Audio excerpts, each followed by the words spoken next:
Cinema দেখা যেতাম কিতা গো দিদি কই যাইতা ও জানো নি আজকে আমার শাশুড়ি বাড়িতে নাই একটা সিনেমা দেখা যেতাম ও, আচ্ছা। চিত্রবাণী যে বলা সিনেমা হলো বুঝছো বই আইছে শর্ট ড্রেস করিয়া আর বলে নতুন ফিল্ম আইছে তার লাগে ওটা দেখা যেতাম আমার শাশুড়ি বাড়িতে নাই আমার শাশুড়ি তা বলা পাই না বুঝছো না নি আর ওটা লাগে আমি যেতাম বুঝছো না নি একটু এরা আইলে কইও না বুঝছো না নি আমি যাই বৌমা কেন যাইতা কি দেখো তুমি নো আমি সকালে খাইয়া গেলাই মা এখন আই গেলাই নি আমি গেলাম করে তুমি তো রাজত্ব খাইছ নি দেশ লাগে কই যাইতা আমি একটু যাইতাম আসলাম ও ডাক্তারের কাছে ডাক্তারের কাছে কিরা লাগিয়া আমার যে পেটে বেদনা করে হেডওয়েট না তেও সাজগুজ করে ডাক্তারের কাছে লাগিনি এটা তো দেখা যায় সিনেমা দেখা দে এটা বুঝি নিছে কিতা কো কাজে না আমি খুব শুনি দেখে না না ও শাড়িও পরাই লাসলো ওটা লাগাইলাম না না এটা শাড়ি তো আমার ছেলে বাড়িতে নাই আমি বাড়িতে নাই তুমি যেটা না কররা আমি কইমু ছেলেরে ফোন করি তো বললাম আমার একটু বাত হতে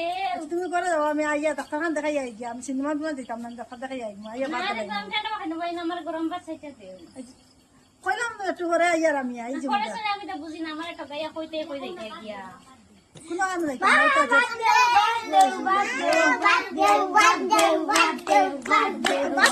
আছে দাও খাও এই যাইতে পাইছেন তুই তুমি কই যাইতে এটা তো না ড্রেস কুলার মানে বাদ দেওয়ার গুনটার বাদ দেও ফেটরুম কে দিমু দিমু দাও ঘরে রান্দা আছে খাইয়া খাতা খাইতে বাত লাগে না না আপনাকে আইডিয়া ছোট বাচ্চা এটা আমারে বাদ দেও তো চলো বললাম